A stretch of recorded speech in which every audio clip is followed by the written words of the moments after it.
She risked her own life to save a boy, not knowing he was her boss's son. Rachel Collins trembled as doctors rushed down the hospital hallway. The burns on her arms and back throbbed intensely, but her concern was solely for the little boy. She had pulled from the flames at Golden Ridge Nature Reserve during what should have been just another ordinary school field trip. That's when she felt a presence beside her. A tall man in an impeccable grey suit stared at her, with an expression mixing shock and confusion. Rachel immediately recognized that face. It was Richard Harrison, owner of the company where she worked part-time to supplement her teacher's salary. "Miss Collins, what are you doing here?" Bunny asked, his usually authoritative voice now trembling. Rachel tried to adjust on the gurney, wincing from the pain of her burns. "Mr. Harrison, she began but was interrupted by a nurse. "Are you Matthew's father?" the healthcare worker asked. "He's asking for the teacher who saved him." The look Richard gave Rachel in that moment held emotions she had never seen on her boss's usually composed face. Then, the truth struck her like lightning. The quiet, lonely boy she had risked her life to save was the son of the man who just the week before had denied her request for time off to care for her sick mother. The nurses moved the gurneys closer, and little Matthew, his face still smudged with soot, reached out a shaky hand to touch Rachel's fingers. In his eyes was a brightness she had never seen in the few times he had participated in school activities. "You came back for me," the boy whispered, the first complete sentence Rachel had ever heard him speak since she started teaching at Lincoln Elementary School 3 months ago. Richard Harrison stood frozen, watching the scene with an expression Rachel couldn't decipher. The man known throughout the company for his cold, unyielding determination now seemed completely vulnerable. "You know each other?" he finally asked, his voice barely audible. Rachel nodded slightly. "I'm Matthew's teacher at the elementary school. We were on a field trip when the fire broke out at the nature reserve." Richard's face paled further. "You're the new teacher, the one who started a few months ago." Before Rachel could answer, the doctor entered the emergency room. "We need to take Miss Collins to treat her burns now," he said urgently. "And Matthew needs some tests for smoke inhalation." As they wheeled her away from the boy, Rachel saw something in Richard's eyes she never expected: gratitude, confusion, and guilt. What could a man like him have to feel guilty about? And why was his son, heir to one of the region's most powerful businessmen, attending a public school instead of one of the city's expensive private academies? These questions echoed in Rachel's mind as the sedation began to take effect. What she didn't know was that this unexpected hospital encounter would change her life forever, intertwining her fate with Richard and Matthew Harrison in ways she could never have imagined. 3 days later, Rachel woke in her hospital room feeling a tingling in the treated burn areas.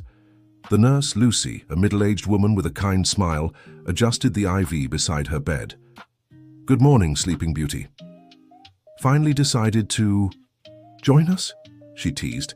"The boy," were Rachel's first words. "How is Matthew?" Lucy smiled. "That little rascal is already running down the halls, driving everyone crazy. Thanks to you, he only had mild smoke inhalation. He was discharged yesterday, but his father won't leave here."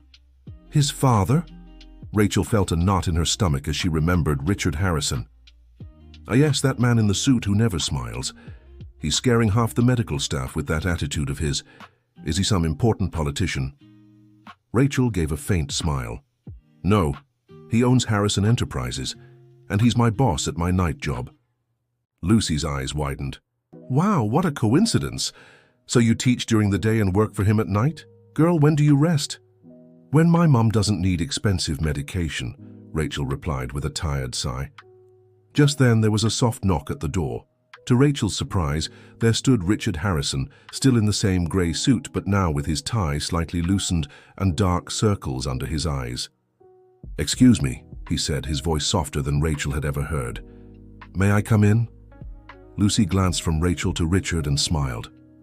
"I'll let you two talk," she said, slipping out discreetly. A heavy silence filled the room. Richard lingered near the door as if unsure how to proceed. For Rachel, it was strange to see this man, always so confident and commanding at work, appearing awkward and hesitant. "How are you feeling?" he finally asked. "Better, thank you," Rachel replied, trying to sit up straighter but wincing in pain. "Don't push yourself," Richard said, quickly stepping closer to the bed. "The doctors said you had second-degree burns on your back and arm." Rachel nodded. It's worth it knowing Matthew is okay. A flicker of emotion crossed Richard's usually stoic face. "Why did you do it?" he asked suddenly. "Why go back? For him when everyone else was running from the fire?" Rachel looked him straight in the eye. "Because it's my job to protect my students, Mr. Harrison, and because no one else noticed he'd been left behind." Richard looked away, running a hand through his dark hair, now slightly disheveled. "You risked your life for a boy you barely know. 3 months is long enough to notice when a child needs help," she replied, her voice firmer. "Matthew is a special boy, quiet, yes, but observant and smart, and he was terrified of the fire." Richard met her gaze again, now with an expression Rachel couldn't read. "I didn't know," he began but stopped, as if struggling for words. "I didn't know you were Matthew's teacher." "And I didn't know he was your son," Rachel said. "He uses his mother's last name at school. Anderson." Richard nodded slowly. It was her decision before. He paused again, taking a deep breath. "It was one of the terms of our agreement when we separated." Another silence settled between them. Rachel studied the man in front of her, so different from the stern, demanding boss she knew from the company. "Matthew asked about you," Richard finally said. "He never." He hesitated. "He doesn't usually get attached to anyone." "Not even the tutor you hired for him?" Rachel asked, recalling the many times Richard had left work early, mentioning private lessons for his son. A strange glint flashed in Richard's eyes. "How did you know that?" "I'm the coordinator of your department for the night shift, Mr. Harrison. It's my job to know why employees leave early." A faint smile, the first Rachel had ever seen on his face, briefly touched Richard's lips. "Fair enough." He took another deep breath. "Truth is, there is no tutor, not anymore. None of them stay long. Matthew has had trouble communicating ever since his mother passed." Rachel felt a pang of sympathy. "I'm sorry, I didn't know." Richard shook his head. "There was no way you could have. I keep my personal life separate from work." He glanced at his watch. "I need to pick up Matthew from my mother-in-law's house. He's excited to come see you." He walked to the door, but stopped before leaving. "Miss Collins, Rachel, I don't have the words to thank you for what you did for my son. Anything you need, anything, the company is at your disposal." With that, he left, leaving Rachel stunned. In 4 months working at Harrison Enterprises, it was the first time Richard had called her by her first name. Dear listener, if you're enjoying the story, don't forget to like and especially subscribe to the channel. It helps us a lot as we're just starting out. Now, continuing. The next morning, Rachel received an unexpected visit. Matthew timidly entered the room, followed by the same friendly nurse from the day before. The boy was hiding something behind his back. "Look who came to see you," Lucy said cheerfully. "I'll let you two talk for a bit, but just 10 minutes, okay? The teacher needs to rest." When the nurse left, Matthew stayed near the door, looking at the floor. Rachel noticed how much he resembled his father. The same dark brown hair, the same face shape, but with big expressive eyes that reminded her of someone else, likely his mother. "Hi, Matthew," Rachel said softly. "It's so good to see you doing well." The boy slowly lifted his gaze. "You got hurt because of me," he whispered. "It wasn't because of you, Matthew. It was because of the fire, and I'm already getting better." Matthew slowly approached the bed. "I brought this for you," he said, revealing a drawing made with colored markers. It showed 2 stick figures, one big and one small, surrounded by red and orange splotches that clearly represented the fire. Rachel felt tears in her eyes as she took the drawing. "It's beautiful, Matthew. Thank you so much." "The teacher is the big one and I'm the small one," he explained, pointing. "How you saved me from the bad fire." Rachel smiled, realizing this was the longest conversation she'd ever had with the boy. "You were very brave, you know. Many adults would have been scared in that situation." Matthew shook his head. I was really scared. That's why I hid. Feeling scared doesn't mean we're not brave, Matthew. Courage is doing what we need to do even when we're afraid. The boy seemed to think about that for a moment. Like Dad, he finally asked. He said he was scared when he heard about the fire, but he came running anyway. Rachel felt a lump in her throat, imagining the always controlled Richard Harrison panicking upon learning his son was in danger. Yes, just like your dad. Matthew moved even closer, now whispering, "He cried, you know, when he thought I was asleep." I'd never seen my dad cry before. Before Rachel could respond, the door opened again. Richard walked in, looking less worn than the day before, but still far from his usual impeccable self. "Matthew, what did we agree about not bothering Miss Collins?" he said with mild reproach. "He's not bothering," Rachel quickly assured. "We were having a great conversation." Richard seemed surprised. "A conversation?" He looked at his son with an expression Rachel couldn't decipher. "Matthew doesn't. He usually doesn't." "I showed my drawing to the teacher," Matthew interrupted, turning to his father with a small smile. Richard's expression softened immediately. "That's wonderful, son." He checked his watch. "But now we need to go. Mrs. Dorothy is waiting to make your favorite lunch." "Can I come back tomorrow?"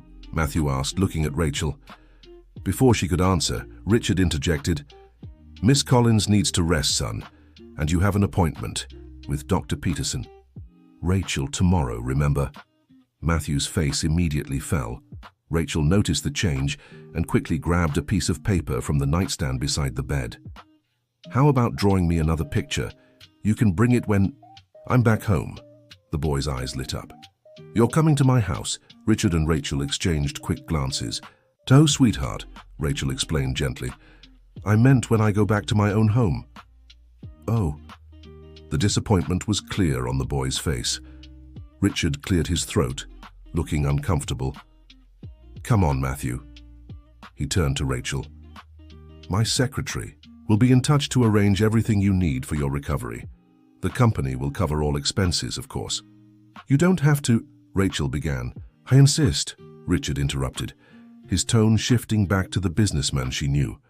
As they were leaving, Matthew suddenly turned and ran back, giving Rachel a quick hug before rejoining his father, who watched the scene with a complex expression.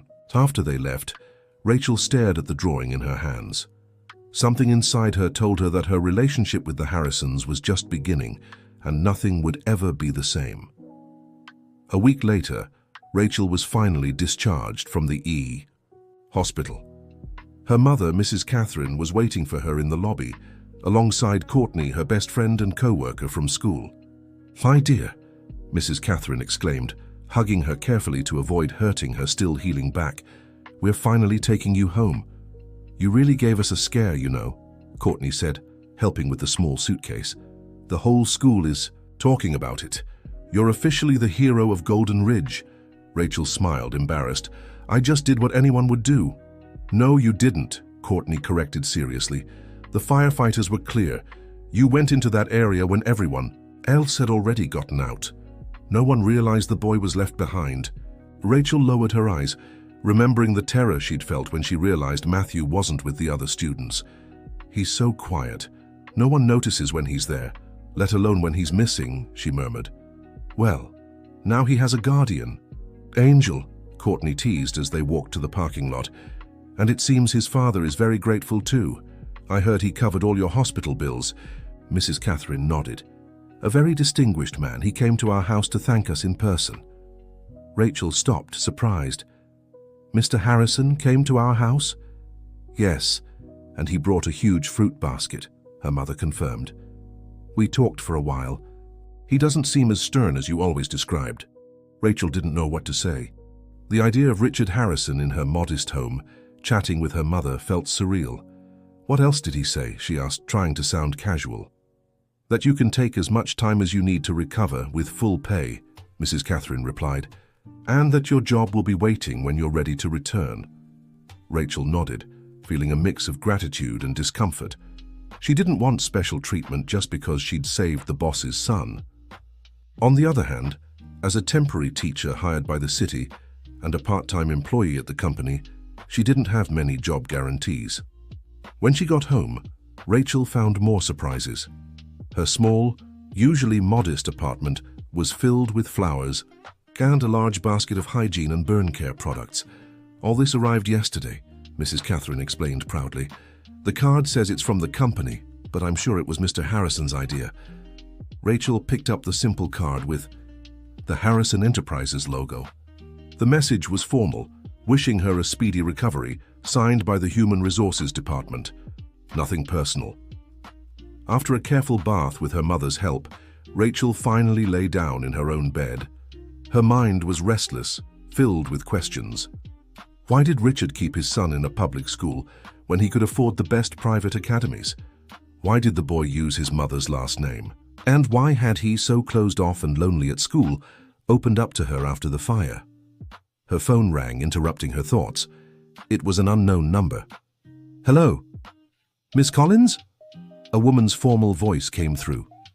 "This is Margaret, Mr. Harrison's secretary. He asked me to check if you got home safely and if you need anything. Oh yes, please thank Mr. Harrison for me.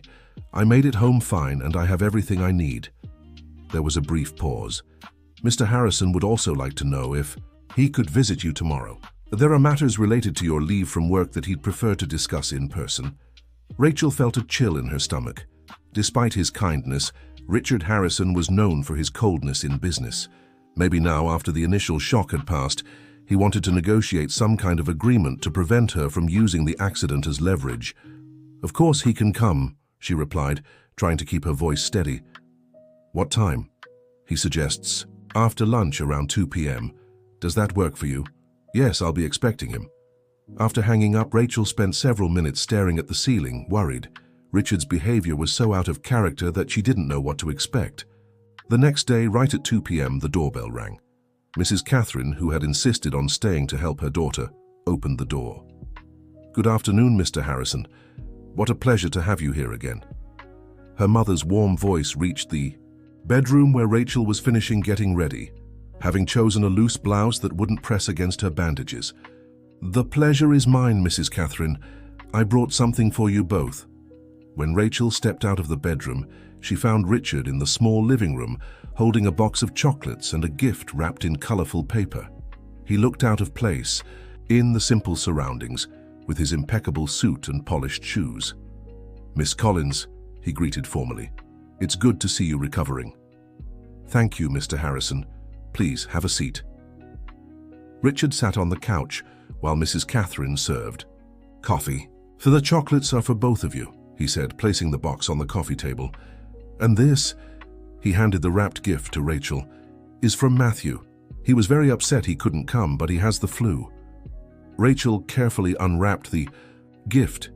It was a children's book about brave firefighters, with a drawing by Matthew on the first page. 3 stick figures, a man, a woman, and a boy, all smiling.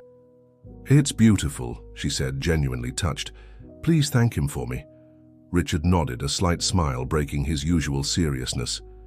"He's been drawing a lot since the incident.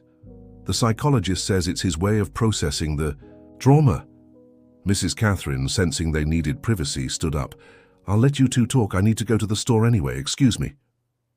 After she left, an uncomfortable silence settled between Rachel and Richard. "Your secretary mentioned matters about my leave," Rachel began, wanting to get straight to the point. Richard straightened on the couch. "Yes, I wanted to inform you personally that, in addition to medical leave, we're offering an extraordinary bonus in recognition of your act of bravery." He took an envelope from his inner jacket pocket and placed it on the table. "The company acknowledges and values employees who demonstrate exceptional character." Rachel looked at the envelope without touching it. "Mr. Harrison, I appreciate the consideration, but I didn't do what I did expecting a reward." "I know," he replied quickly, "and that's exactly why you deserve the recognition." He paused, seeming to choose his next words carefully. "Besides, considering the person you saved was my son, that makes this personal for me." Rachel finally took the envelope, merely out of politeness, with no intention of opening it right then. "How is Matthew doing?" she asked, genuinely interested. "Aside from the cold, I mean." Richard seemed momentarily confused by the change of subject. but soon his expression softened. He's different, more talkative. He's been asking about you every day. He's a special boy. Yes, he is. Richard hesitated before continuing. Miss Collins at Rachel, there's something else I'd like to discuss with you.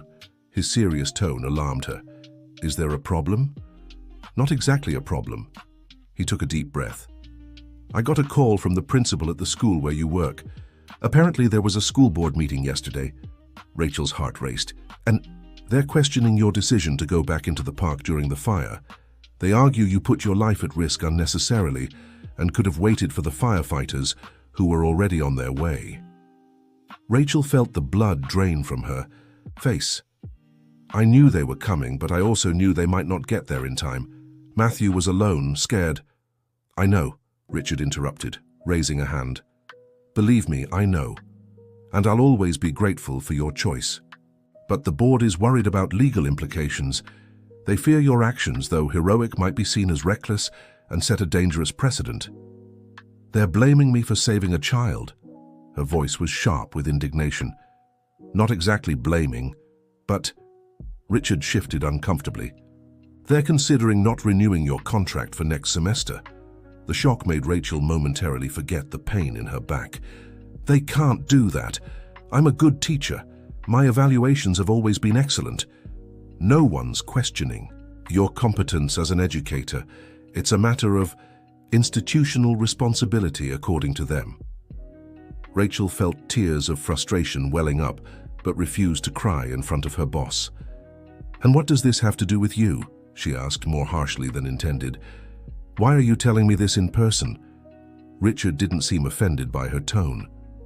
Because I feel partially responsible. The principal mentioned some parents on the school board have connections to my company. Understanding struck Rachel like lightning. You think they're doing this to please you, so it doesn't look like they let the great Richard Harrison's son stay in danger? Richard didn't answer immediately, which was confirmation. Enough. That's ridiculous, Rachel snapped, now truly angry. They're going to punish the only person who noticed your son was missing? The only one who cared enough to go back for him? I know it's unfair, Richard said, his tone surprisingly gentle. And I want you to know I don't agree with it. In fact, he adjusted his tie, looking nervous. I have a proposal for you. Rachel crossed her arms, wary. What kind of proposal? Matthew needs a private tutor, someone who understands his way, who has patience, someone he trusts. Richard looked her directly in the eyes. Someone like you. Rachel blinked in surprise. You're offering me a job as your son's private tutor. Richard nodded. With a salary significantly higher than your current school and company pay combined, flexible hours so you can continue your studies, and full benefits, including health coverage for your mother's treatments. Rachel felt dizzy from the unexpected offer. Why? Was all she managed to ask. Richard stood and walked to the window, gazing at the busy street outside. Because for the first time in 2 years since his mother left us, Matthew is talking about his feelings. He's drawing, expressing emotions. He turned to face her. And because he trusts you, I don't know why, but he does. The sincerity in Richard's voice was undeniable. Rachel could see the worried father behind the facade of the ruthless businessman. I need to think, she finally said. It's a big change. I understand. Richard returned to the sofa and pulled a card from his pocket. This is my personal number. Please call me when you've made a decision. After Richard left, Rachel opened the envelope he had left behind. Inside was a check for an amount that made her eyes widen. It was more than she would earn in an entire year, combining both her jobs. Attached to the check was a card with a single handwritten line. No amount is enough to thank you for saving my son, but I hope this helps with your mother's treatments. R.H. Rachel sat down, holding the check and Richard's card, feeling as though her life had just taken a completely unexpected turn. Dear listener, if you're enjoying the story, don't forget to like and especially subscribe to the channel. It helps us a lot as we're just starting out. Now, continuing. 2 weeks later, Rachel parked her used car in front of the imposing gates of the Harrison mansion, located in an exclusive gated community on the outskirts of Golden Ridge. The property was surrounded by high walls and had a security system that looked like something out of a movie. After identifying herself through the intercom, the gate opened automatically. Rachel followed the circular driveway, admiring the immaculate gardens surrounding the house. The mansion itself was surprisingly less ostentatious than she had expected. Large and luxurious, certainly, but without the extravagance that characterized many of the new money homes in the area. Before she even reached the front door, it opened, revealing a middle-aged woman in a discreet uniform. "Good morning, Miss Collins," the woman greeted with a warm smile. "I'm Dorothy, the housekeeper. We've been expecting you." "Good morning," Rachel replied, feeling slightly intimidated by the surroundings. "Please, just call me Rachel." "As you wish, Rachel. Come in, please." "Mr. Harrison is on a video call, but he left instructions for me to show you around the Aiju house and the space where you'll be working with Matthew." Rachel followed Dorothy inside the mansion. The interior was elegant and comfortable, decorated with a mix of contemporary and classic pieces. Framed photographs lined the walls, many of Matthew at different ages, some with Richard, and others with a beautiful woman whose radiant smile Rachel assumed belonged to his late mother. "Mrs. Caroline had excellent taste," Dorothy remarked, noticing Rachel's gaze lingering on the photos. "She decorated the entire house. Mr. Harrison hasn't changed a thing since she passed." Rachel felt a pang in her heart, realizing that despite Richard's apparent coldness, he kept his wife's memory alive through the home they had shared. "Has it been long?" Rachel asked softly. 2 years and 4 months, Dorothy replied, sadness in her voice. "It was sudden. One day she was here, laughing and planning Matthew's birthday party, and the next, she made a helpless gesture with her hands. Her heart. No one expected it. She was so young and full of life. It must have been very hard for everyone, especially for Matthew." Dorothy nodded.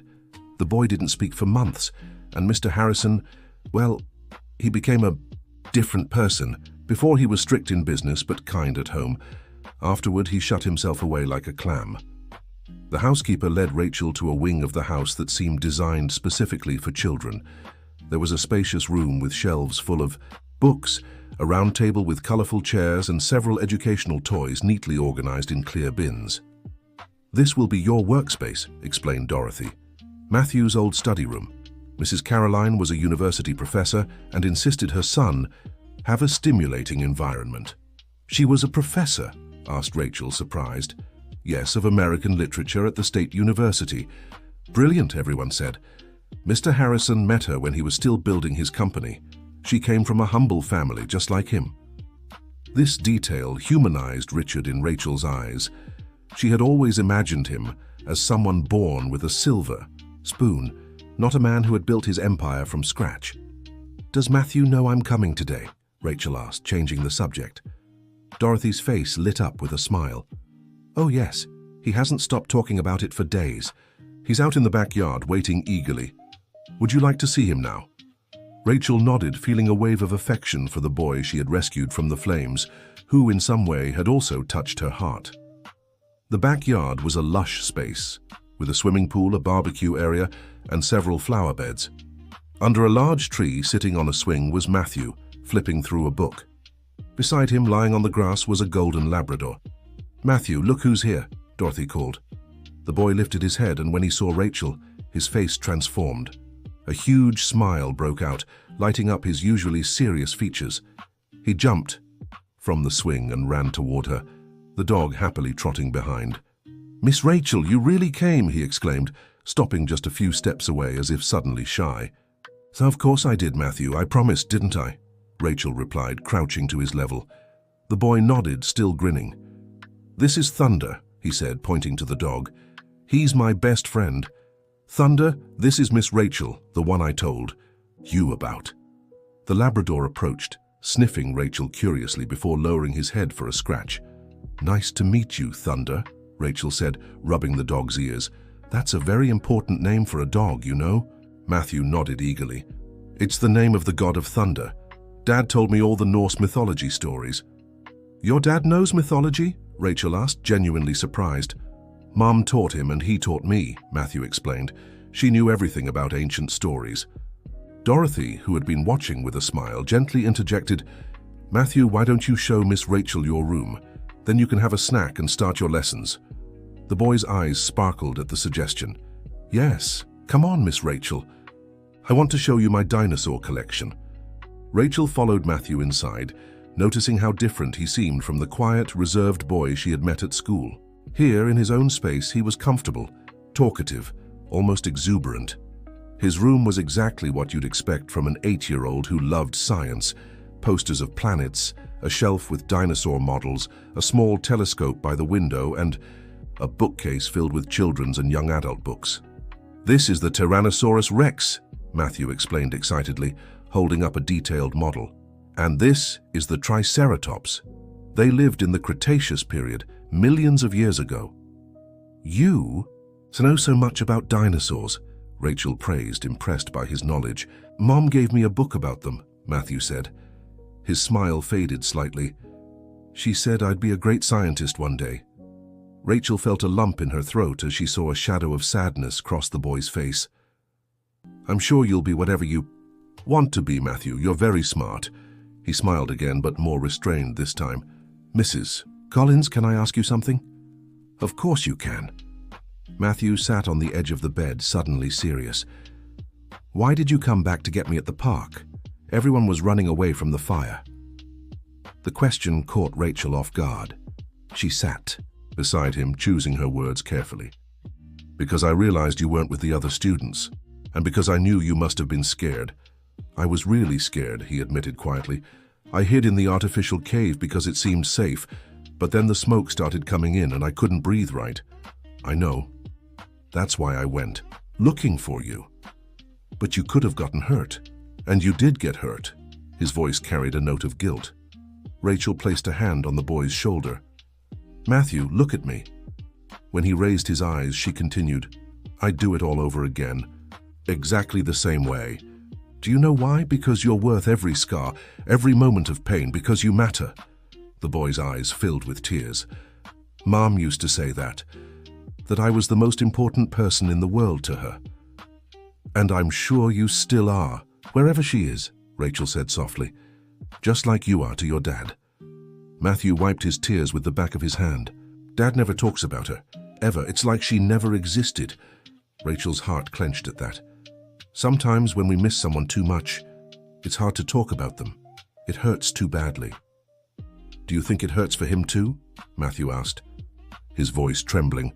I'm sure it does, sweetheart. Just then, a deep voice came from the bedroom door. It's time for your snack. Rachel and Matthew turned, startled. Richard stood in the doorway, his face unreadable, though his eyes betrayed an emotion Rachel couldn't quite place. How long have you been there? She asked, standing quickly. Just got here, he replied, but something in his tone suggested he might have heard more than he admitted.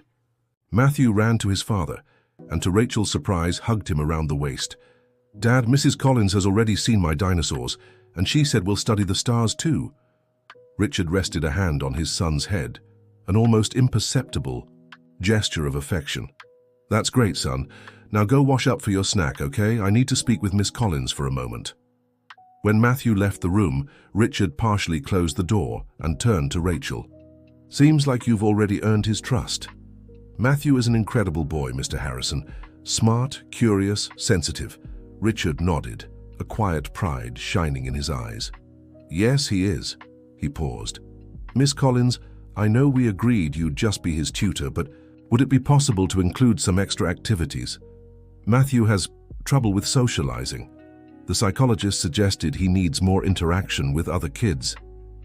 Rachel felt the weight of the trust he was placing in her. Of course.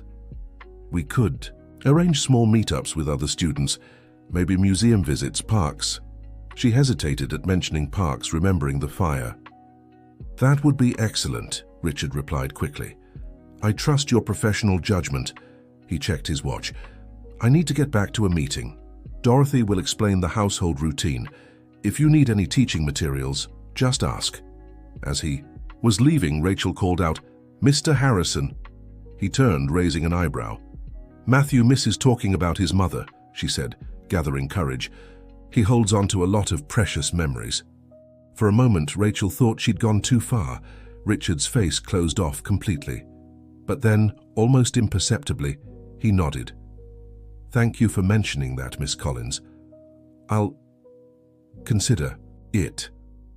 With a formal nod, he was gone, leaving Rachel with the feeling that the journey she was beginning would be far more complex than simply teaching school subjects to an 8-year-old boy. The first weeks of her new job passed quickly. Rachel established a routine that combined formal studies with playful activities and educational outings. To her delight, Matthew responded enthusiastically to every challenge, showing intelligence and curiosity well beyond his years.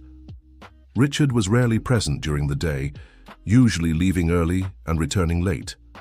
In the few moments their paths crossed, he was polite but distant, always asking about his son's progress, but never getting directly involved.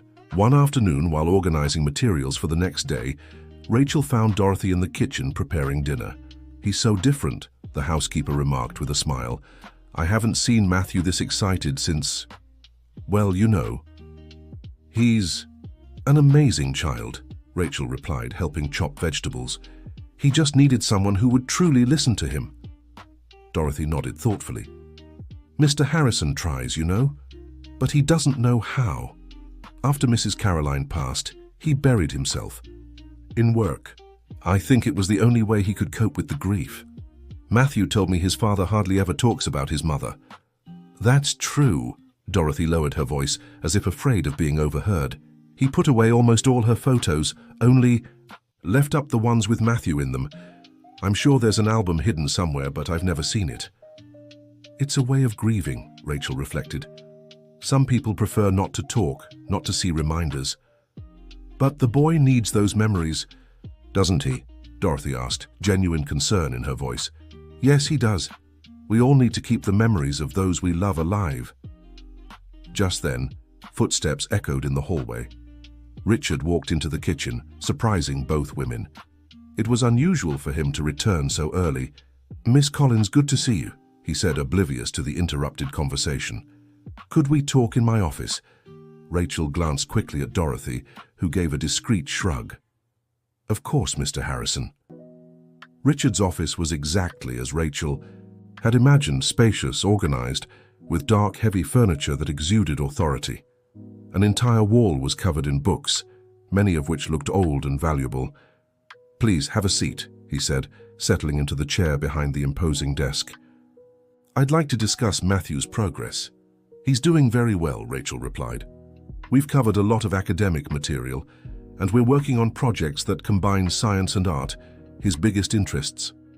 Richard nodded, satisfied. "I've noticed. He hasn't stopped talking about volcanoes and dinosaurs at dinner." A faint smile crossed his face.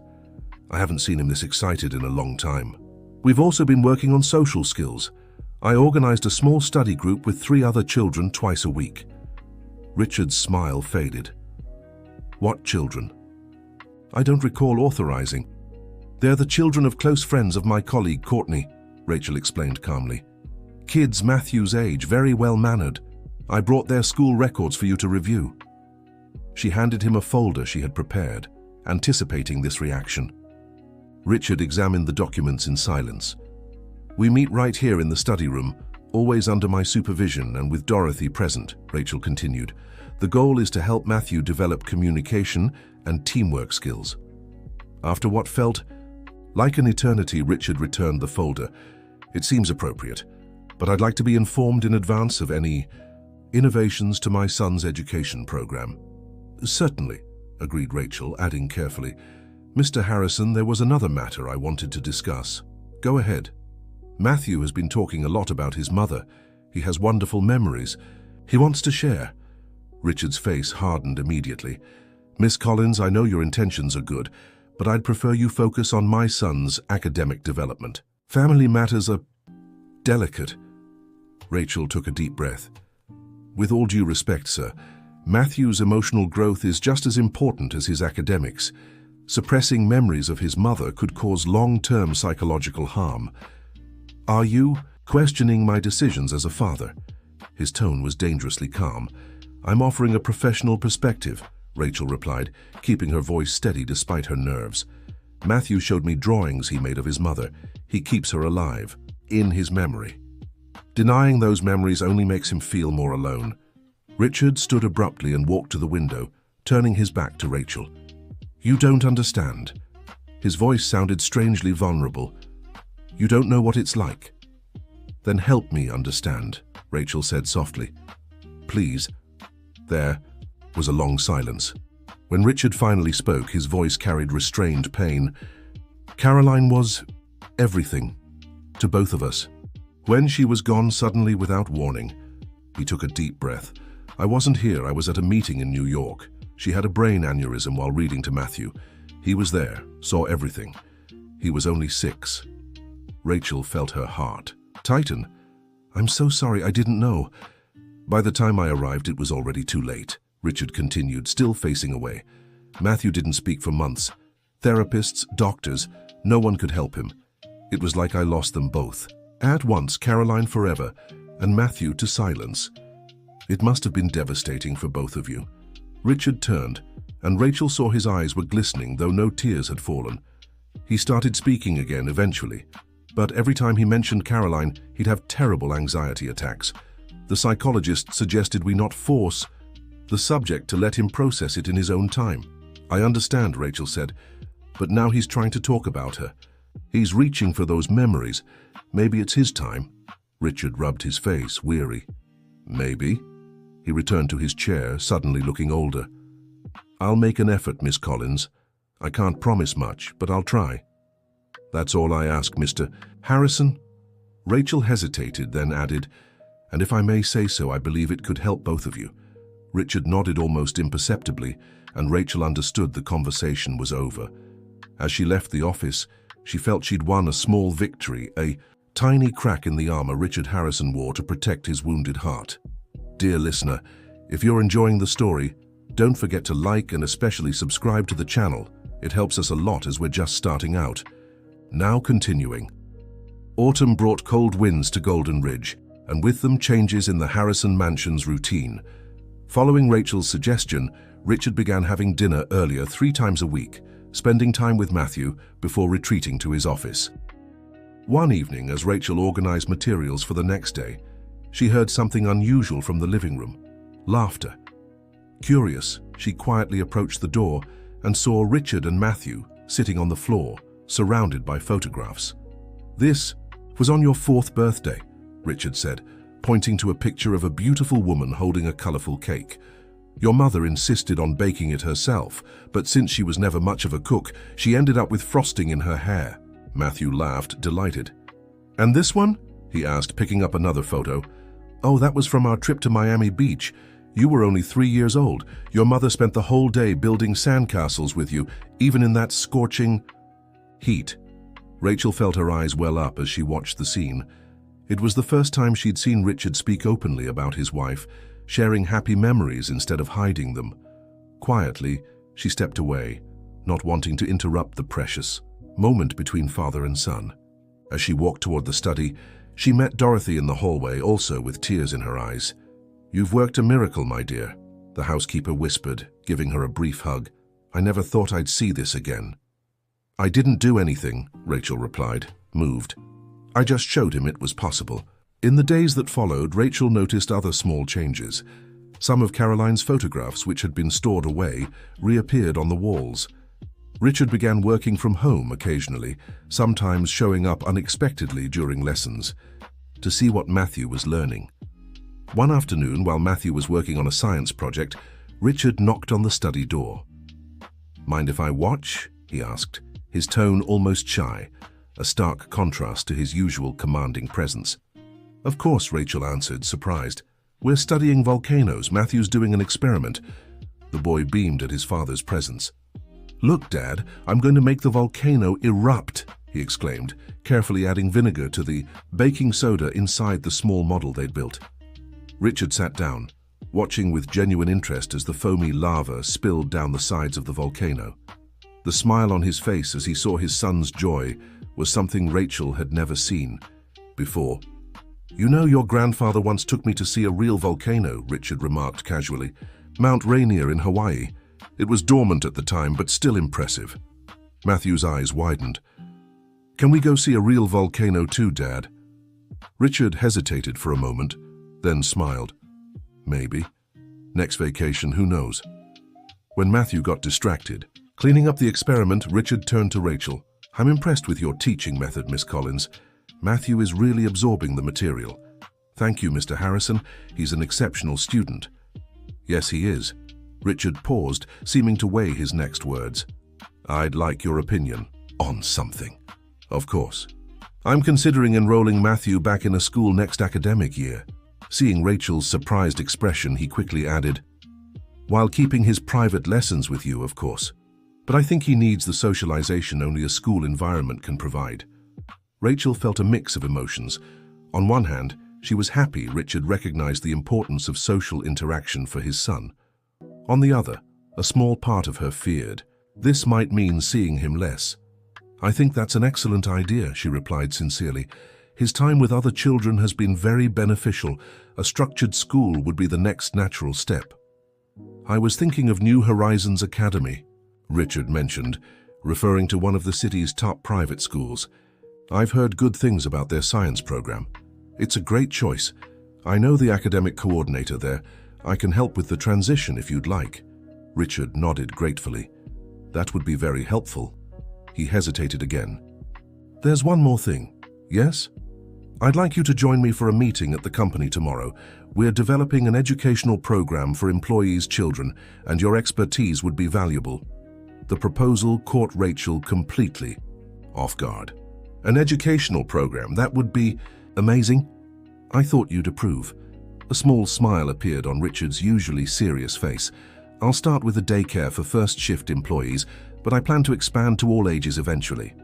I didn't know you were considering this kind of social project. Richard's smile faded, replaced by a graver expression. Let's just say certain recent experiences made me reconsider my priorities. He glanced meaningfully at Matthew, who was still engrossed with his volcano.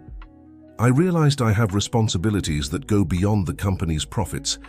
Just then, Matthew turned to them, proudly showing off his cleaned up and reorganized experiment. I'm done, teacher. Can I show Dorothy before putting it away? Of course, Matthew, Rachel replied with a smile. I'm sure she'll love it. As the boy ran off, Richard stood up. At 10 a.m. tomorrow, then, I'll send the driver to pick you up. I'll be ready, Rachel confirmed, still processing the unexpected invitation. After Richard left, she grew thoughtful. In less than 3 months, the dynamic between her and her employer had shifted dramatically. What had started as a purely professional relationship was turning into something more complex, a partnership built on mutual respect, and perhaps something else she wasn't yet ready to name. The next morning, promptly at 10 a.m., Rachel arrived at Harrison Enterprises headquarters, awed by the scale of the corporate complex. The main building was a modern structure of glass and steel, reflecting sunlight like a giant mirror. In the lobby, an elegant receptionist greeted her with a professional smile. Miss Collins, Mr. Harrison is expecting you in the 15th floor conference room. Please follow me. As they walked to the elevator, Rachel noticed the curious glances from employees. It wasn't common for Richard Harrison to invite outsiders to meetings, let alone someone who didn't seem part of the corporate world. The conference room was spacious, with a long dark wood table and leather chairs. Through the wide windows, there was a panoramic view of the city. Richard was already there along with 5 others Rachel didn't recognize. Miss Collins, thank you for coming, Richard greeted formally, standing. Everyone, this is Rachel Collins, an educator and the person responsible for my son's academic development. Rachel, this is our social responsibility team. After introductions, Richard outlined the project, a full educational center within the company's industrial complex, offering everything from daycare to tutoring for employees' children. The investment would be substantial, but he argued the long-term benefits, reduced absences, increased productivity, and improved workplace morale would justify the costs. During the discussion, Rachel contributed practical ideas based on her experience, suggesting methodologies and approaches that could be implemented. To her surprise, Richard listened carefully to each suggestion, often asking for more details. "We're looking to launch the project next semester," he concluded. After 2 productive hours, "Rachel, we'd like to formally invite you to be the educational consultant for this initiative. It would be a separate contract from your current work with Matthew, with additional compensation, of course." Rachel was momentarily speechless. I'm honored by the offer, Mr. Harrison. I'll need some time to think, if that's all right. Of course, take all the time you need." Richard glanced at the team. "Thank you, everyone. We can adjourn for today." As the others left, Richard motioned for Rachel to stay. "So, what do you think?" he asked once they were alone. "I think it's a wonderful project," she answered sincerely. "Few companies in the US seriously invest in the education of their employees' children. Actually, I was inspired by one of your suggestions," revealed Richard, surprising her. "When you mentioned your struggle balancing care for Ida, your mother, and work, I started thinking about how many employees face similar challenges. I had no idea my personal situation would have such an impact." Richard smiled slightly. "You have a talent for making people reconsider their perspectives, Rachel." It was the first time he had called her by her first name, without formalities. First with Matthew, now with this project. Rachel felt her cheeks warm at the unexpected praise. "I'm just doing my job, Mr. Harrison." "Richard," he corrected gently. "I think after everything we can drop the formalities when we're alone." Rachel's heart raced inexplicably. "Richard," she repeated, testing how the name sounded. There was a charged moment of silence, where both seemed aware that something between them was shifting. "I should get back to Matthew," Rachel finally said. "I promised we'd do a plant experiment today." Richard nodded. "Of course. The driver is waiting to take you back." He paused. "Rachel, there's another matter I'd like to discuss, but not here. Could we talk after Matthew goes to bed?" There was something in his voice that sent a flutter through her stomach. "Yes, of course." "Great. My office at 9 p.m.? She nodded and left, feeling oddly nervous the whole way back. The rest of the day passed in a blur. Rachel tried to focus on Matthew's lessons, but her mind kept drifting back to the conversation with Richard and the mysterious evening meeting. What could he want to discuss that couldn't be addressed at the company? By the time she tucked Matthew in after reading his favorite story, it was already past 8:30 p.m. She went to her room in the mansion's guest wing to freshen up before the meeting. Glancing in the mirror, she realized she was more anxious than she should be for a simple work discussion. At exactly 9 p.m., she knocked on Richard's office door. "Come in," came the reply. When she opened the door, Rachel was surprised to find the room different from usual. The lights were softer, and instead of sitting behind his imposing desk, Richard stood near the fireplace with 2 glasses of red wine. "I hope you don't mind," he said, handing her one. "I thought we deserved to celebrate the success of the education project." Rachel accepted the drink, trying to steady her nerves. "Thank you, it really is an incredible project." Richard gestured to the armchairs by the fireplace, and they both sat. "Actually, Rachel, I wanted to talk about something more personal," he began after a sip of wine. "Something that's been on my mind for a while." Her heart sped up again. "I'm listening." Richard set his glass on the side table and leaned forward, his intense gaze fixed on hers. "Since the incident at the park, I've thought a lot about how things happen in life. How certain encounters, even seemingly random ones, can change everything." "Yes," Rachel agreed softly. "Life is full of unexpected meetings. Before that day, I was lost." Richard's voice held rare emotion. "Going through the motions, working, taking care of Matthew as best I could, but not really living. After Caroline was gone, it felt like a part of me went with her." Rachel felt a lump in her throat. "That's understandable. You built a life together." "Yes, and for the longest time I couldn't imagine moving forward without her." Richard took a deep breath. "Until a fire at the park, of all things, brought you into our lives." The silence that followed felt heavy with unspoken possibilities. "You've transformed our home, Rachel. You brought the light back to my son's eyes, and as for me," he hesitated. You made me remember there's still a future to be built. Rachel set her glass next to his, her hands slightly trembling. Richard, I'm not asking for anything, he gently interrupted. I know our situation is complicated. I'm your employer. There's an age difference, and I have a son who's already grown attached to you as his teacher. I just wanted you to know that I've started feeling something I didn't expect to feel again. Rachel's eyes burned with unshed tears. Richard's confession echoed feelings she herself had been trying to ignore these past weeks. I've been feeling something too, she finally admitted. But as you said, the situation is complicated. Richard nodded, a small smile forming on his lips.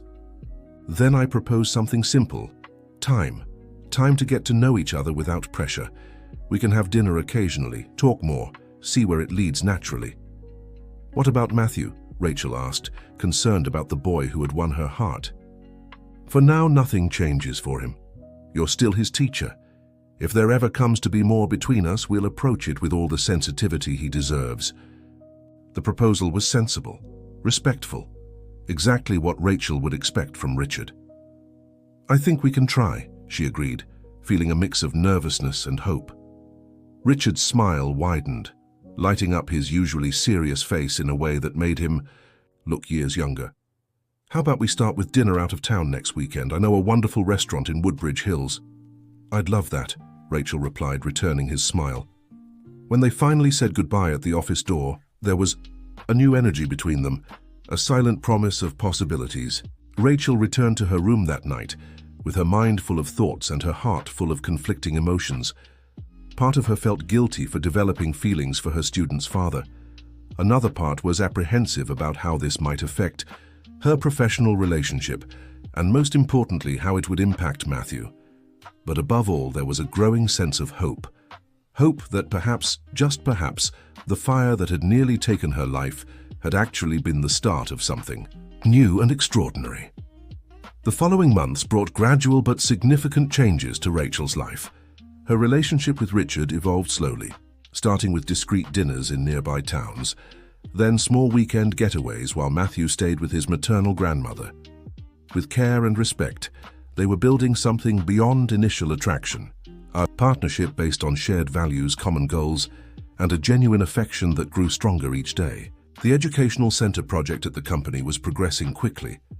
Rachel now split her time between teaching Matthew and developing the educational program that would benefit dozens of children. To her surprise, she discovered she loved the work of educational consulting, applying her knowledge on a larger scale. As for Matthew, he continued to flourish. His sessions with the psychologist were reduced to once a month, and he was preparing to return to school the following academic year, now more confident and sociable. His interactions with other children had expanded to small educational outings. Rachel organized regularly. On a sunny spring Sunday, Richard suggested a picnic at the city's botanical garden, an outing for the three of them, something they had been doing more often lately. Matthew was excited because the place had a dedicated area for carnivorous plants he was eager to see. Miss Rachel, I'm bringing my science notebook, the boy announced during breakfast. I want to draw all the carnivorous plants we find. Excellent idea, Rachel approved. We can make a virtual herbarium later with your notes and the photos we take. Richard watched the interaction with a pleased smile. Over the past few months, he had visibly transformed. He smiled more, worked fewer hours, and actively participated in his son's life. Maybe we can stop by the ice cream shop later, he suggested, much to Matthew's delight. While the boy ran to grab his materials, Richard took the moment alone with Rachel. I have a surprise for you later, he murmured, briefly holding her hand. After Matthew falls asleep. Rachel raised an eyebrow, intrigued. What kind of surprise? One I've been planning for a while, he replied mysteriously. It has to do with your future. Before she could ask more, Matthew came running back, and soon they were on their way to the botanical garden. The day was perfect. The weather was pleasant. The garden brimmed with spring colors and scents, and Matthew was fascinated by the carnivorous plants, asking the botanical guide detailed questions. For Rachel, watching father and son explore together sharing discoveries and laughter, brought a sense of fulfillment she had never experienced before. During a quiet moment, while Matthew was engrossed watching a butterfly, Richard sat beside Rachel on the wooden bench. "He's so happy," he remarked, watching his son. "Thanks to you." "It wasn't just because of me," Rachel replied honestly. "You're the one who really changed, Richard. You found the balance that was missing." He discreetly took her hand. "Because you showed me it was possible. Before you came into our lives, I was just existing, not living." Rachel's heart warmed at his words. Over the past months, they had shared many intimate moments, deep conversations about their lives, dreams, and fears. She had learned about the ambitious young man from humble beginnings Richard had been, building his company from scratch while studying at night. He, in turn, had come to know the dedicated young teacher who had given up opportunities to care for her sick mother. "Dad, teacher, come see this," Matthew called, interrupting the moment. The rest of the day passed in a blink. After the botanical garden, they went to Matthew's favorite ice cream shop, then stopped by a bookstore where Richard insisted on buying new books for both his son and Rachel. When they finally returned to the mansion, Matthew was exhausted but happy. After a light dinner, Rachel helped him with his bath and put him to bed, reading only half a chapter before he fell fast asleep. "He's out like a light," she told Richard when she found him in the living room. "Busy day?" "Perfect," Richard smiled, reaching out his hand to her. "Ready for your surprise?" Rachel nodded, curious, and let him guide her to the office. There, instead of the soft lighting from before, the lights were fully on, and spread across the desk were several architectural blueprints and documents. "What is all this?" she asked, confused. Richard led her to the desk. "The future of the educational center," he explained, showing her the blueprints. "We just bought the land next to the factory. It'll be 5,000 square meters of built space, daycare, preschool, extracurricular activity areas, a library, a science lab." Rachel examined the drawings, impressed by the scale of the project. "Richard, this is much bigger than we initially planned. It's practically a full school." "Exactly." His eyes shone with enthusiasm. "Why settle for a support center when we can offer quality full-time education? But the investment will be huge and completely justified." Richard picked up another document. "The feasibility studies show that in the long run, the benefits for the company and the community will far outweigh the costs." Rachel continued examining the blueprints, amazed by the scope of the project. Every detail seemed carefully considered, incorporating many of the educational suggestions she had made over the past few months. "It's incredible, Richard. The children will love this space. And we want you to lead it," he said, completely catching her off guard. "As the educational director." Rachel stared at him, stunned. "Me? But I don't have the administrative experience for a project of this scale." "You have all the necessary educational expertise, and we can hire whoever we need." "For the administrative side," Richard took her hands. "Rachel, you're the heart of this project. It was your passion for education that inspired it. I can't imagine anyone else in charge." She felt momentarily speechless, moved by the trust he placed in her. "It's a huge responsibility, one you're more than capable of handling." Richard smiled. "Besides, you wouldn't be alone. We make a great team, you and I." There was something in the way he said it that made Rachel feel he was talking about much more than just the educational project. "I'd have to stop being Matthew's private tutor," she mused. "He's ready to go back to school, and you'd still be in his life, just in a different role." Rachel took a deep breath, processing the offer. "Can I think about it?" "Of course." Richard nodded understandingly. "Take all the time you need." He stepped closer, resting his hands gently on her waist. "There's something else I want to discuss with you, Rachel. Something even more personal." Her heart raced. What is it?" Instead of answering right away, Richard kissed her softly. It was a tender kiss, full of promise and respect. "These last few months with you have been the happiest I've had in a long time," he said when they parted. "Seeing you with Matthew, the way you connect, how you've helped him overcome what seemed like insurmountable trauma, and what's happened between us, this bond that grows stronger every day." Rachel was moved by the vulnerability he rarely showed. I've been very happy too, Richard. Then I want to ask you to consider something else, he continued, holding her hands firmly. Consider a future where you're not just Matthew's tutor or the director of the education center. Consider a future where you're a permanent part of our lives. Tears welled in Rachel's eyes. Are you asking me? Not a formal proposal yet, Richard clarified gently. I know we need more time, especially for Matthews. Zach, but I want you to know that's what I want, for us to build a life together, the three of us. Tears now streamed freely down Rachel's face. I want that too, she admitted. But you're right, we need time. Matthew has to be our priority. Richard nodded, brushing a tear from her cheek with his thumb. He always will be. And that's why I know you're the right person, Rachel, because you love him as much as I do. They held each other tightly, sharing the meaningful moment. It wasn't a formal commitment yet, but a promise of a future. They both wanted to build together. When they finally pulled apart, Richard smiled. Well, that wasn't exactly how I planned this conversation, but the shrill ring of the phone cut him off. Richard frowned, checking the clock, almost 11 p.m., late for a normal call. Must be important, he murmured, answering. Hello? Yes, speaking. What? When? I see. I'll be there in 20 minutes. When he hung up, his face was pale. What happened? Rachel asked, alarmed. That was the hospital. My mother-in-law, Mrs. Helen, had a stroke. They took her to the emergency room, but the situation, Gail's serious. Oh my God, we need to go. I don't want to wake Matthew, said Richard, worried. He'd be terrified. I'll stay with him, Rachel offered immediately. You go to the hospital. Keep me updated, and we'll explain the situation to him in the morning, depending on her condition. Richard nodded gratefully. Thank you. He was already grabbing the car keys. Helen is the only family he has left on his mother's side, and for me, she's been a huge support since Caroline passed. Everything will be okay, Rachel assured, though she knew it was a promise she couldn't guarantee. Go, I'll be here when you get back.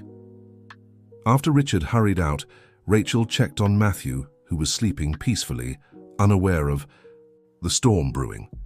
Sitting in the chair in his room, she thought about how life could change in an instant, from a moment of happiness and plans for the future to the anguish of a medical emergency. The hours passed slowly. Richard called briefly to say the doctors were working to stabilize Mrs. Helen, but her condition was still concerning. The night dragged on, and Rachel remained vigilant, alternating between Matthew's room and the living room, waiting for news. Finally, around 5 a.m., she heard Richard's car pulling in. She hurried to the door, finding him with an exhausted and defeated expression. How is she? She asked softly, guiding him to the living room. Richard collapsed onto the couch, rubbing his face with his hands. Stable, but still critical. The doctors managed to control her blood pressure, but the brain damage was extensive. His voice trembled slightly.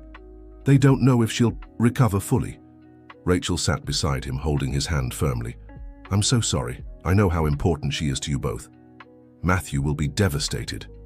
Richard looked toward the hallway leading to his son's room. Helen is his strongest connection to his mother. She always made sure to keep Caroline's memories alive for him. We'll help him through this, together, Rachel assured. And we'll hope for her recovery. Many people surprise doctors in these cases. Richard nodded, squeezing her hand gratefully. What would we do without you, Rachel? The question hung in the air, a reminder of how intertwined their lives had become. At that moment, as the sun began to rise, gradually lighting up the room, Rachel knew with certainty that her place was there, with this little family that had become hers too, in moments of joy and in challenges. When Matthew woke up 2 hours later, they were ready to break the news as gently as possible. The boy was scared at first, then tearful, but the steady presence of Rachel and Richard offered the comfort he needed. Can we go see her? Asked Matthew, his eyes red from crying. Richard glanced at Rachel, uncertain. I think it would be good for him, she said softly. If the doctors allow it, of course. It might help him process what's happening instead of imagining the worst. So after a breakfast, no one really ate, they headed to the hospital. On the way, Richard got a call that made him grip the steering wheel so tightly his knuckles turned white. I understand. Yes, we're on our way. Thank you for letting me know. Hanging up, he took a deep breath before speaking. She woke up. The doctors are surprised by how quickly she responded, but he hesitated, glancing in the rearview mirror at Matthew, who was in the back seat with Rachel. But, Rachel encouraged quietly, there are complications. She can't speak properly and has trouble moving the right side of her body. Rachel nodded, understanding the gravity of the situation. That's common after a stroke. Many patients recover partial or full function with proper physical and speech therapy. At the hospital, they were greeted by the attending physician, who explained the situation in terms Matthew could understand. Then, they were taken to Mrs. Helen's room. The woman, usually vibrant and energetic despite her 68 years, looked frail in the hospital bed, hooked up to monitors with one side of her face slightly drooping, but her eyes, the same expressive eyes she had passed down to her daughter and then to her grandson, lit up when she saw Matthew. Grandma. She struggled to speak, reaching out her left hand to her grandson. Matthew, initially hesitant, stepped forward with Rachel's gentle encouragement. You can hold her hand, sweetheart. Just be careful with the IV. The boy obeyed, delicately holding his grandmother's hand. Silent tears streamed down Mrs. Helen's face as she stroked her grandson's hair with limited but loving movements. It's going to... She strained to form the words. It's going to be okay, Grandma, Matthew finished, showing surprising maturity. Teacher Rachel said you'll do special exercises to get better. Helen shifted her gaze to Rachel, who stood slightly apart, giving them space for their moment. There was a glimmer of recognition and something more, perhaps gratitude, in the older woman's eyes. Thank you, she managed to say, looking meaningfully between Rachel and her grandson. No need to thank me, Mrs. Helen, Rachel replied softly. Matthew is very special to me. The visit was brief, as Helen still needed plenty of rest. On their way out, the doctor informed them that recovery would be long and require constant care. She'll need round-the-clock assistance when she's discharged, which won't be anytime soon, the doctor explained. And after that, intensive rehabilitation for several months. On the drive home, Richard was deep in thought. She lives alone, he said, worried. She always refused my invitations to move closer to us, saying she needed her independence. Now it'll be different, Rachel observed. She'll need help. Can she live with us? Matthew asked from the back seat. There's that big room near the kitchen no one uses. Richard and Rachel exchanged glances. That's an excellent idea, son, Richard agreed. We'll talk to her as soon as she's feeling better. In the days that followed, they settled into a routine. They took turns visiting the hospital, and Rachel resumed Matthew's lessons, though with a lighter curriculum, acknowledging the emotional stress the boy was under. A week later, during a hospital visit, Rachel was alone with Mrs. Helen, while Richard and Matthew had gone to grab a snack from the cafeteria. The older woman's recovery was slow, but the doctors were optimistic about her small daily improvements. "Right, Rachel," Mrs. Helen called, her speech still slow but clearer than in the first days. "Yes, Mrs. Helen. Do you need anything?" Rachel approached the bed, gently adjusting the pillow. The woman shook her head and with some effort took Rachel's hand with her good one. "Do you love them?" she asked directly, her piercing eyes fixed on Rachel's.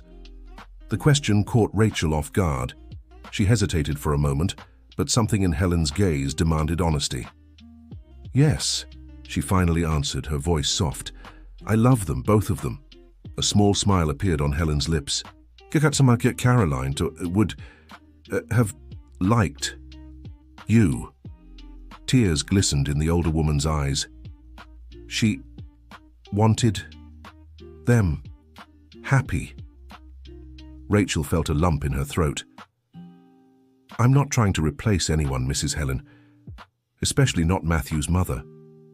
Helen squeezed her hand with surprising strength. "I know?" She took a deep breath, each word requiring great effort. "Family isn't just blood. It's love." In that moment, Rachel understood she was receiving a blessing, not to replace Caroline, but to help build something new from the fragments that time and fate had left behind.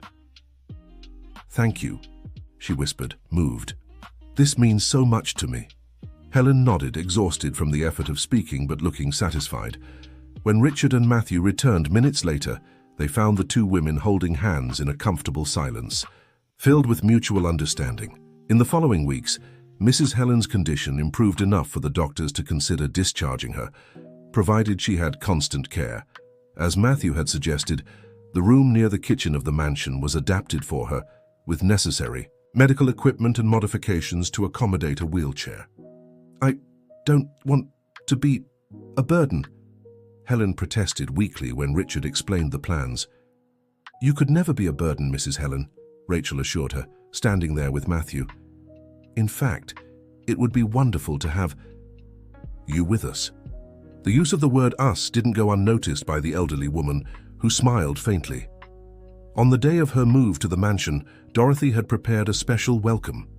The room was decorated with fresh flowers, and the house smelled of orange cake, Helen's favorite. "Welcome to your new home, Grandma," Matthew exclaimed, proudly holding up a drawing he'd made of the whole family, including Rachel, in front of the mansion. That evening, after Matthew had gone to bed and Helen was settled with the nurse hired for the night shift, Richard and Rachel sat on the porch with cups of tea, gazing at the starry sky. "Thank you," he said softly, "for everything. I don't know how we would have handled this without you." Rachel smiled, resting her head on his shoulder. "We're a team, remember? In good times and bad." Richard wrapped his arm around her, pulling her closer. "About that talk we had before, about our future. After everything that's happened, I'm even more certain." "Me too," Rachel replied sincerely. "But I still think we should wait a little longer. Helen needs to stabilize, and Matthew needs time to adjust to all these changes." Richard nodded, understanding as always. "The right time will come. I'm in no hurry, as long as you're by my side along the way." The following months brought a new dynamic to the Harrison mansion, with Helen's constant presence gradually improving through daily physical and speech therapy. The house felt more alive, warmer. Matthew was thriving. Spending every day with his grandmother filled an important gap in his life, letting him maintain a tangible connection to his mother's memory through the stories Helen, now almost fully recovered in speech, regularly shared. The company's educational center was in its final stages of construction. Rachel had accepted the role of academic director, splitting her time between planning for the new job and tutoring Matthew, who would be enrolled at New Horizons Academy the following semester. On a sunny summer afternoon, Richard proposed a special outing just for him and Rachel. Leaving Matthew entertained with Helen and Dorothy, they drove to a scenic overlook on the outskirts of town, a peaceful spot with a view of the entire valley where Golden Ridge nestled. "It's beautiful," Rachel remarked, admiring the panorama as they walked hand in hand along a gentle trail. "Caroline and I found this place when we were young," Richard shared, surprising Rachel with the spontaneous mention of his late wife. "We used to come here to dream about the future." Instead of feeling jealous, Rachel felt touched by his trust. "It must have been special for you both." "It was," Richard smiled at the memory. "And that's why I wanted to bring you here today. Because Caroline taught me that life is about building memories, creating moments that last forever." They reached a small natural clearing where, to Rachel's surprise, a picnic blanket was spread under a leafy tree, with a basket and wildflowers decorating the scene. "Richard, when did you set all this up?"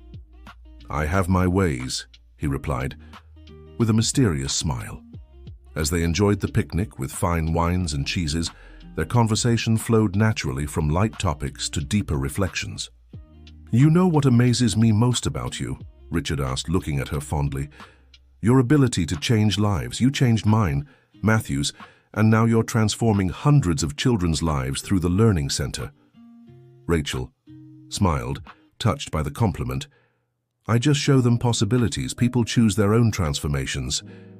Like that day in the park, Richard's eyes shone with emotion. "When you chose to go back for a boy you barely knew?" "It wasn't really a choice," she answered honestly. "It was instinct. I couldn't leave him there." Richard nodded. as if her answer confirmed something important to him. That's exactly what makes you so special, Rachel. You act from the heart, without calculation. He suddenly stood, offering his hand to help her up. Come, I want to show you something. He led her to the highest point of the overlook, where the view was even more breathtaking. The sun was beginning to set, painting the sky in shades of orange and pink. Remember what we said about the right timing? Richard asked, turning to face her. Rachel nodded, her heart racing. I believe it's here. Richard took both her hands, his eyes locked on hers. These months together have shown me what we have is rare and precious. You brought color back to a world I thought would always be gray. You gave my son his voice back and, without even trying, healed a heart I believed was permanently broken. To Rachel's complete surprise, he knelt, pulling a small velvet box from his pocket. Rachel Collins, would you do me the honor of becoming my wife, of making official the family we already are? Tears blurred Rachel's vision as she looked at the beautiful engagement ring in the box, an emerald surrounded by small diamonds, elegant and unique, just as she would have wanted. Yes, she answered, her voice thick with emotion. Yes, Richard, I want to build a life with you. As the ring slid perfectly onto her finger, Rachel felt as if a circle had closed. From a teacher who risked her life in a fire to a woman about to marry the man whose son she had saved, the journey had been extraordinary and unexpected. Does Matthew know? She asked, as Richard stood to embrace her.